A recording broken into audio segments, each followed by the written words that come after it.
అందరూ వేదాంతర్గతమైన ధర్మాన్ని చదువుకోగలుగుతారు, చదువుకోలేకపోతారు, తెలుసుకోగలుగుతారు, తెలుసుకోలేకపోతారు. మనిషి మాత్రమే ధర్మాన్ని అనుష్ఠించగలడు. అటువంటి ధర్మం తెలియకపోతే మనిషి తరించే అవకాశం లేదు. అందుకే మళ్ళీ అందరూ చదువుకోవడానికి వీలుగా 5వ వేదంగా మహాభారతాన్ని రచించి ఇచ్చాడు.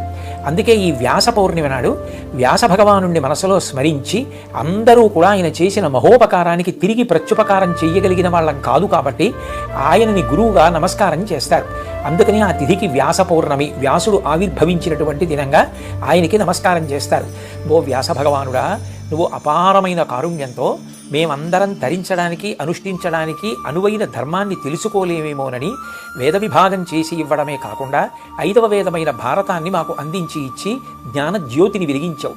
అటువంటి నీకు మేమందరం కూడా నమస్కరించుతున్నాము అని చెప్తారు. సనాతన ధర్మంలో గురువుకి ఎనలేని ప్రాధాన్యత. గురువు అంటే యథార్థానికి బరువు అని గుర్తు. గురువు అంటే బరువు, శిష్యుడు లఘువు అంటే తేలికైనవాడు.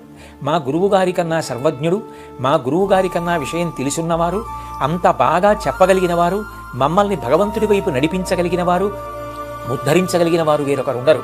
అందుకని సృష్టికర్త అయిన బ్రహ్మ, స్థితికర్త అయిన విష్ణువు, ప్రళయకర్త అయిన శివుడు ఒక్క రూపంతో ప్రకాశిస్తే అదే పరబ్రహ్మం.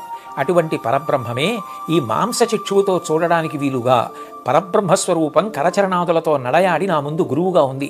అటువంటి గురువుకి నమస్కరించుతున్నాను అని గురుర్బ్రహ్మ గురుర్విష్ణు గురుర్దేవో మహేశ్వర గురు సాక్షాత్ పరం బ్రహ్మ తస్మై శ్రీ గురవే నమః.